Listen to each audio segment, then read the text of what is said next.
Patsy Swayze runs a dance studio outside of Los Angeles where she teaches hundreds of students of all ages. Before opening this studio, Patsy ran one of Southwest's most renowned dance companies in Houston, Texas.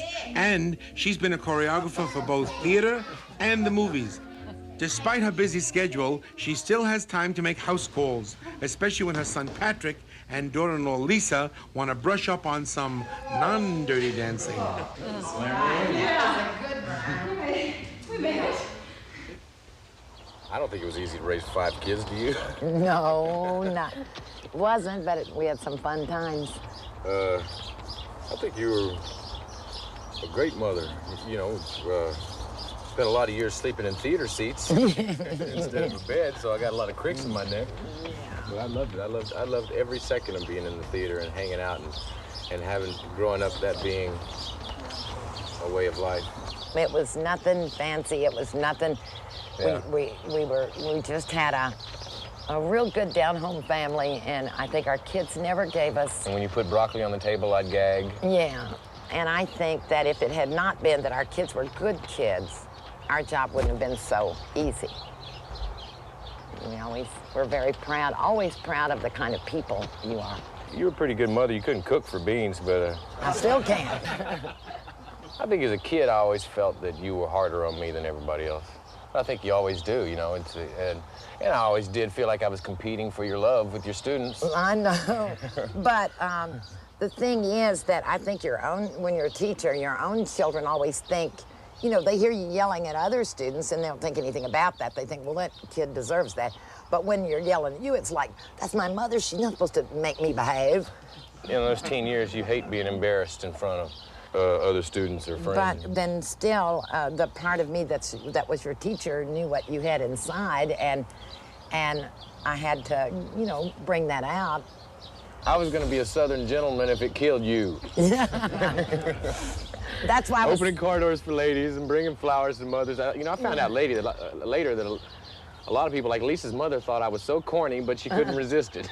Well, you know, I think just like any mother and dad, they want their kids to grow up to be not only intelligent and good-looking and healthy and talented and gifted, but you want your children to be able to handle themselves in any situation. And you know that to be strong and dynamic and personable and to be in the theater invites all kinds of criticism anyway. And if you and weird lifestyles. Right, and if you temper that with good manners and respect for other people and love of neighbors and families, then, you know, it kind of, I think, helps the individual to center themselves. And I think...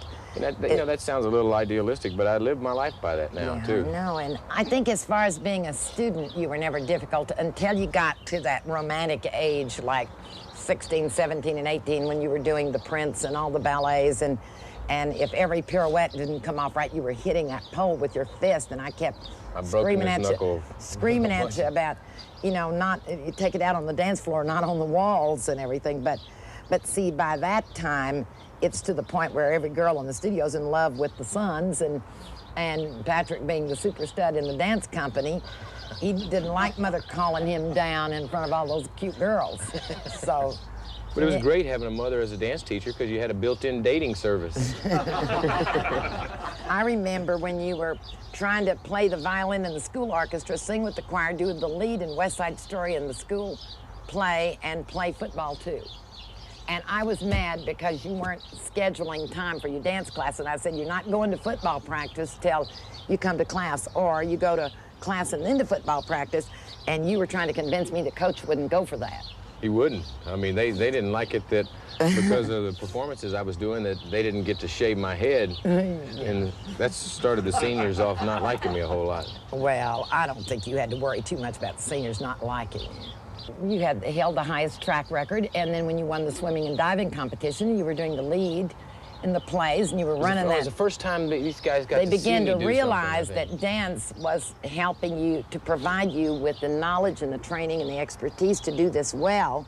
And you know, I think when those things started to change a little bit was when you started teaching the University of Houston football team ballet because they were having too much of a problem with players being red-shirted with pulled muscles and stuff. Yeah, but pretty soon I had a class full of football players. But I thought it was real inspirational to me that you wound up having like the first black dance company in the South. I really admired that. That took a lot of courage at that time, and that's one of the neatest things I carry away from being raised by you and Dad is prejudice not being in our vocabulary. Yeah. Your dad and I, coming from two different worlds, two different parts of the country, two different atmospheres, we wanted and hoped that we could just open doors to all kinds of life and theater and sports and music, so that whatever you chose to do, you would have a deeper appreciation and respect for the things other people did. You know, it's funny, a lot of those things I didn't think would ever pay off. Well, you know, the dancing paid off. Well, how I feel about it is it's still like a dream, you know. It's like people, when I turn on the TV and there he is and I didn't know it, it's like, that's my child. You know, that's not their big superstar. That's my son. That's my baby. I changed his pants and taught him to swim and fed him and walked the floor with him, and that's my baby, and he's special.